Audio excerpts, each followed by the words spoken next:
Bismillahirrahmanirrahim. Assalamualaikum warahmatullahi wabarakatuh. Pemirsa yang dirahmati Allah, marilah kita simak ceramah dari Gus Bahat dengan tema Faidah Ketidaktahuan Seorang Hamba. Sebelumnya marilah kita bersolawat terlebih dahulu. Allahumma sholli ala Sayyidina Muhammad wa ala ali Sayyidina Muhammad. Selamat menyaksikan. Assalamualaikum warahmatullahi wabarakatuh. Alhamdulillahirabbil alamin wassalatu wassalamu ala asyrofil mursalin sayyidina Maulana Muhammadin wa ala alihi wa sahbihi ajmain amma ba'du. Ingkang sangat kula hormati niki wonten Habib Nabil, semua keluarga besar Habib Muntir, semua min usulihi wa furuhi sedanten ingkang kula hormati. Ingkang terhormat Habib Ahmad Bahar, Habib Ja'far Al-Attas, niki wonten Profesor Naziruddin, wonten Pak Muzani, wonten Mas Kusron sedanten ingkang kula hormati. Yang spesial, saya ini punya dua permintaan. Satu, jangan diundang lagi. Dua, saya minta maaf kalau yang ingin undang, mohon nggak usah diteruskan. Saya akan cerita yang ilmiah. Saya terima kasih tadi sama Habib Abdullah bin Ja'far sama Ustadz Hasan Saiful Rijal. Begini, kenapa saya banyak dikutip para narasumber? Karena saya ini jenis kiai yang otoritatif. Jadi saya ini karena nggak menteri, sehingga kalau belajar itu serius sekali. Ya alhamdulillah ini ada Pak Muzani, orang yang bisa ngelantik seseorang jadi presiden. Masih punya utang satu, bisa nggak ngelantik kita jadi ahli surga? Begini kalau cerita ilmiah, nanti saya baca hadisnya. Ada kelebihan kita jadi manusia itu justru karena ketidaktahuan kita. Kita tentu hingga detik ini tidak melihat surga langsung, tidak melihat neraka langsung, apalagi melihat Allah Subhanahu wa Ta'ala. Tapi selalu ada teori, dan ini dibenarkan oleh semua ulama, karena ini nas itu mansuh. Dan itu diantara kelebihan Rasulullah SAW adalah diutus kafatal linnas, untuk semua orang. Sehingga ada orang ditanya, dengan apa kamu tahu kalau Tuhan itu satu? Orang ini dengan enteng menjawab, innal isnaini, angka 2, 3, 4 dan seterusnya. Nisbatu dzalika ilal wahid, nisbatul far'i ilal asli. Jadi segampang itu nerangkan ayat qul huwallahu ahad, Allah itu satu. Karena angka itu 2, 3 sampai 1 miliar 1 triliun. Nisbatu dzalika ilal wahid, nisbatul far'i ilal asli. Semua itu asal usulnya satu.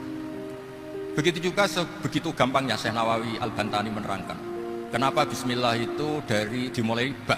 Huruf hijaiyah kan alif, tapi kalau bismillah dimulai dari satu ba. Ba itu ada titik satu. Anda gambar kambing, gambar apa saja, gambar Anda entah baik entah jelek, itu tetap dimulai satu titik.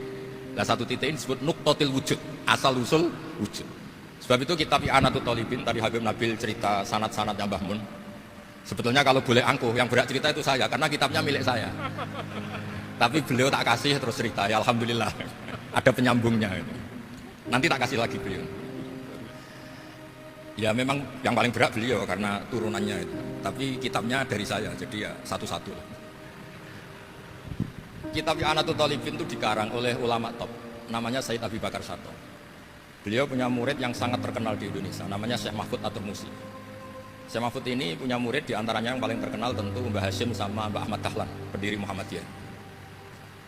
Jadi kemudian kitab I'anah ini populer sekali untuk menerangkan fikih-fikih di Indonesia. Termasuk cerita bahwa wujubul jihad itu wujubul wasail lal maqasid. Jadi jihad itu wajib, itu wujubul wasail lal maqasid. Sama cari di sarai. Sekiranya dakwah itu bisa tidak dengan jihad, dengan pengajian kayak Majelis Rasulullah, kayak Majelis Nurul Mustafa, kayak kiai kampung, itu sudah cukup karena sudah isolul maksud, orang sudah menjadi kenal Allah Subhanahu wa Ta'ala. Sebab itu ketika Sayyidina Ali diutus di beberapa peristiwa, termasuk di Khaybar, Sayyidina Ali didhawuhi la ayyahdiyawu bika rajulan wahidan khairan laka min khumrin na'am. Ada satu saja yang Islam karena kamu itu lebih baik daripada kemenangan. Nah, kemudian ini supaya otoritatif menghormati masjid ini, Masjid Istiqlal, masjid yang luar biasa bersejarah. Saya baca keterbatasan kita, tapi ini menjadi kelebihan. Ini hadis di Shahihul Bukhari. Nanti sebagai cirinya saya tinggal supaya ini tadi otoritatif tadi, supaya semuanya pakai sanad.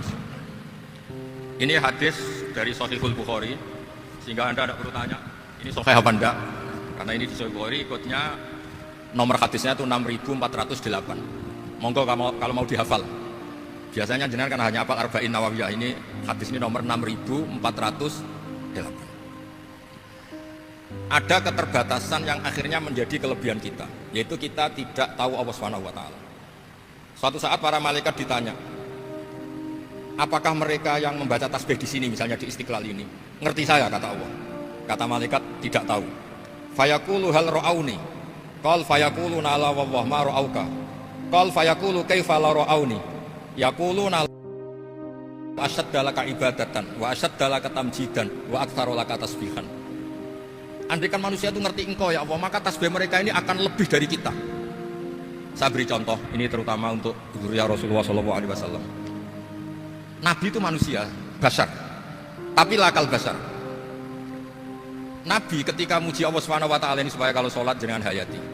Misalnya pertama muji begini, lakal hamdu mil'us samawati wa mil'ul ardi. Kebanyakan di Jawa memang baca pakai rofaknya mil'u, tapi di beberapa sanad dibaca mil'a, itu urusan Arab lah. Engkau itu saya puji seluas langit dan bumi, seluas langit dan bumi. Seluas langit dan bumi itu nggak keren, karena langit ini tetap mahsurah, as-samawat ini apapun luasnya langit itu tetap terbatas. Bumi apapun luasnya juga terbatas. Apa yang diteruskan oleh Rasulullah SAW? Wa mil'u ma syi'ta min syai'in ba'd.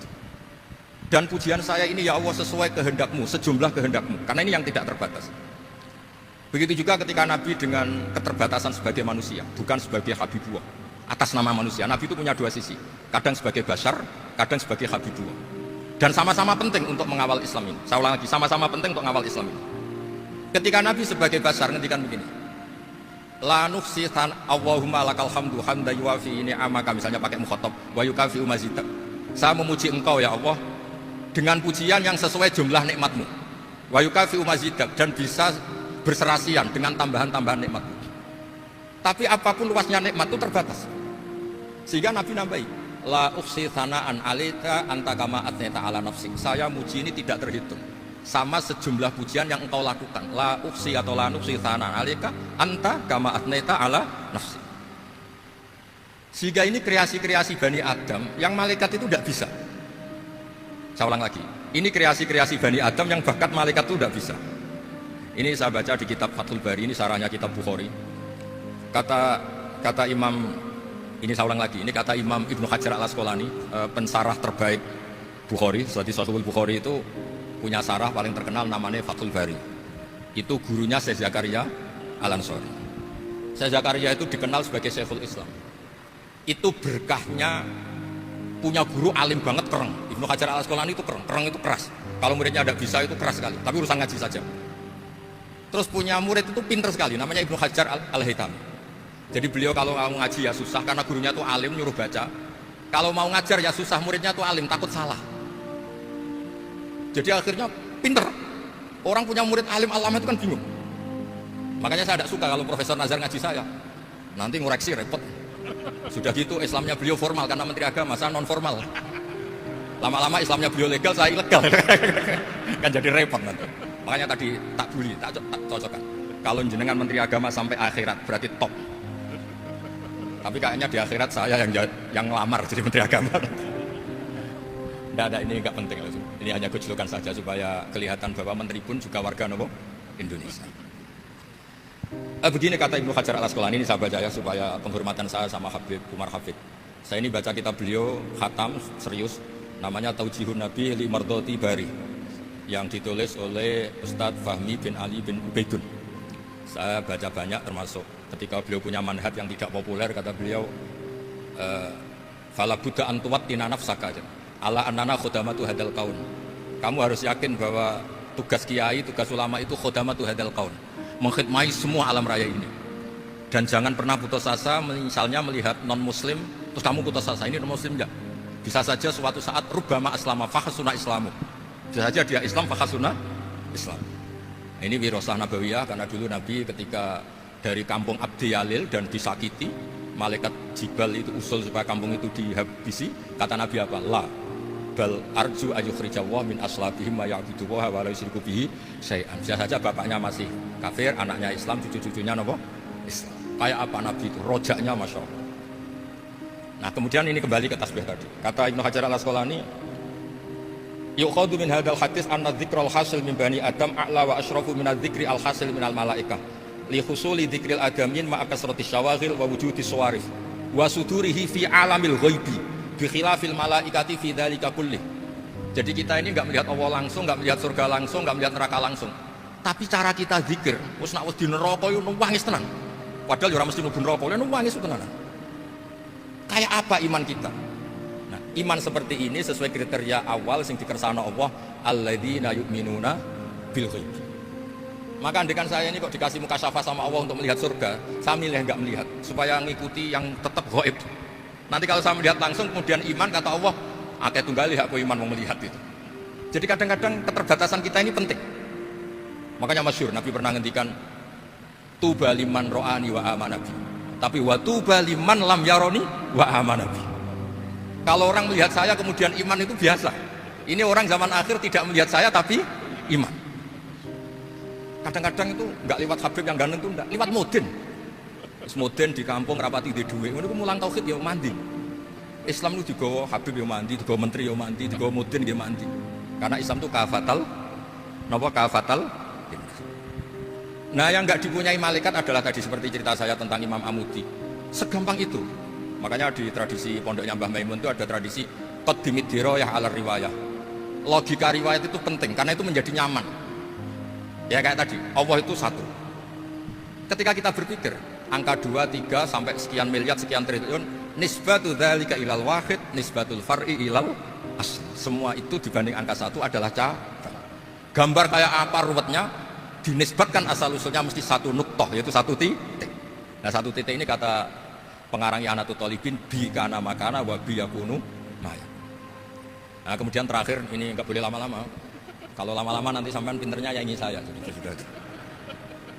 Tapi enggak apa-apa. Saya ini termasuk kiai yang sudah diundang. Ini termasuk Pak MPR, enggak boleh ngundang saya. Pak Nusron apalagi enggak boleh. Itu kalau di kampung sama saya hormat, kalau di sini kok kayak menteri gitu. Menteri betul tapi. Lah gurunya dia itu teman saya gitu. Jadi tanya nih kalau kamu percaya. Makanya kalau sama saya beliau cium tangan, saya sebetulnya ya enggak siap dicium tangan menteri itu enggak siap. Apalagi dihormati Pak Nazar enggak siap, nanti dikira minta haji malah repot.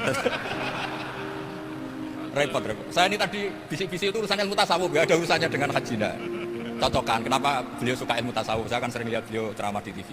Katanya obat Gus obat. Orang kalau belajar tasawuf kan kepenak itu. Kayak wis ahli swarga kan kepenak di tasawuf itu kan. Sekarang saya cerita tentang ini karena bidang yang saya tekuni. Ada kitab tentang ulumul Quran namanya Al-Mufradat fi Gharibil Quran. Dikarang oleh Ar-Raghib Al-Asfihani. Ini kitab luar biasa. Di situ hanya cerita lafat-lafat per kata.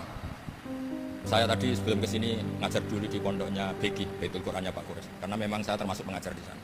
Artinya kalau saya sering ke situ jangan iri, memang saya termasuk pengajar di sana. Termasuk pengajar yang keren maksudnya. Keren itu artinya pakai referensi, bukan asal. Begini kata kitab itu. Rasulullah SAW itu kan punya nama Muhammad, orang yang banyak sikapnya atau semua sikapnya terpuji. Termasuk ketika sebagai manusia, sama kita termasuk ketika sebagai apa? Manusia. Sebagai manusia aja Nabi gak pernah salah. Begini kata kitab itu. Nabi-nabi yang keren-keren itu, sama lihat di Ahaditsus Syafa'ah, itu masih egois. Ketika ada haulul mauqif, ada prahara mauqif, itu semua Nabi bilang nafsi, nafsi, nafsi, nafsi. Ketika dimintai syafaat bilang nafsi, nafsi. Tapi Rasulullah SAW itu beliau ngendikan ummati, ummati. Dan beliau ketika dimintai syafaat kata beliau, sudah, analah, saya bisa memberi syafaat. Kata beliau, fa akhirru lillahi ta'ala sajidan.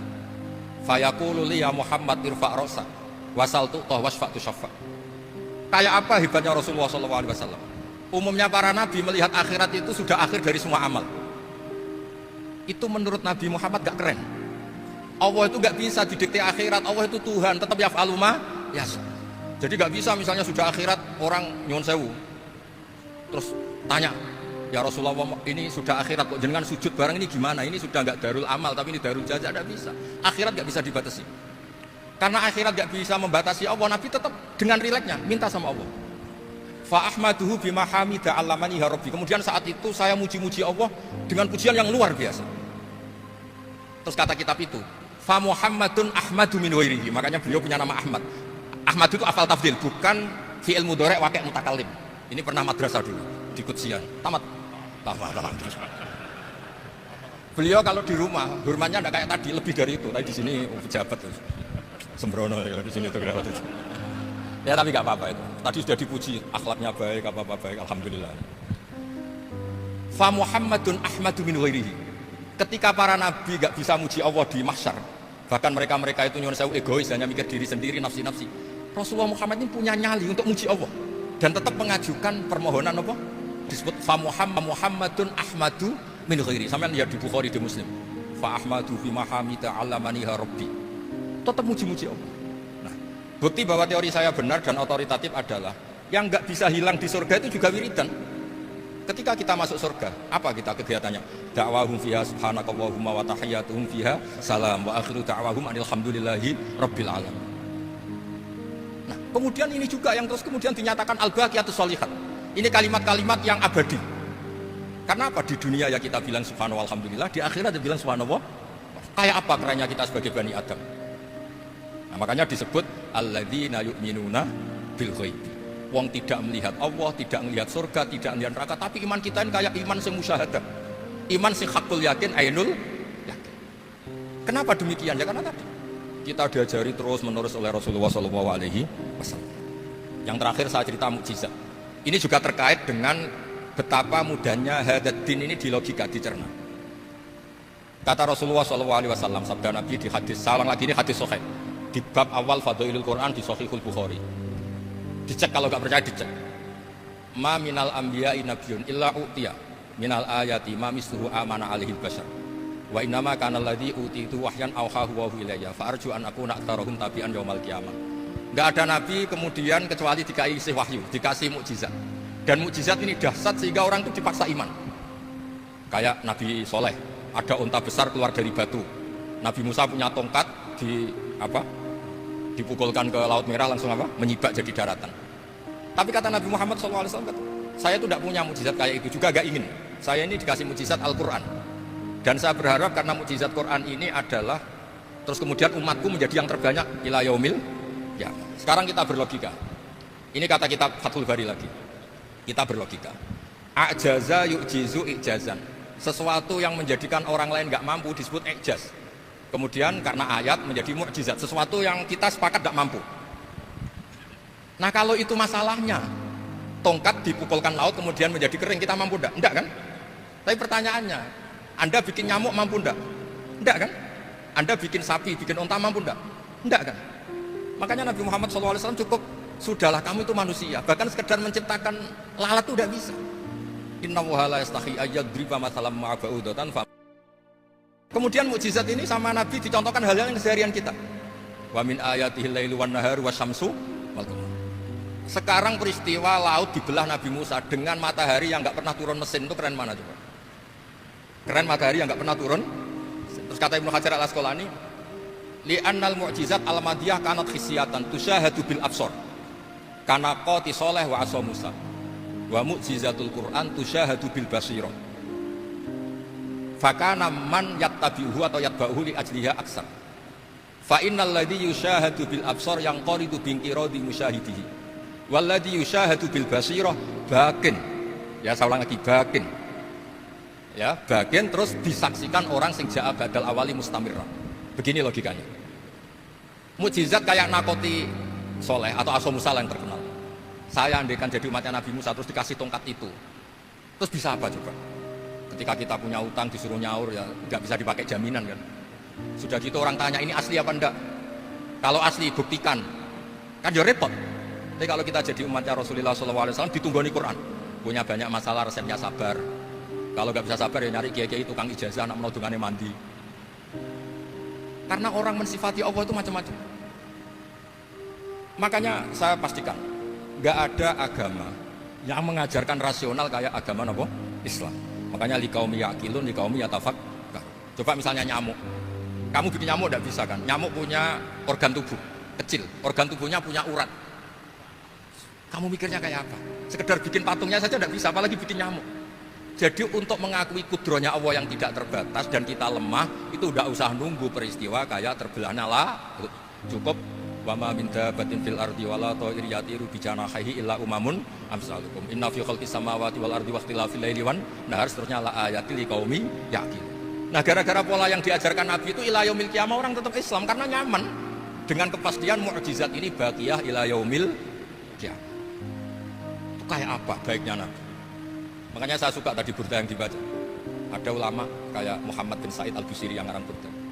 Itu kalau berpikir itu sederhana. Ngeten lho Gusti, malah nerangno pangeran. Lama da'awa da'ina li taati bi akramir rusli kuna akramal umami.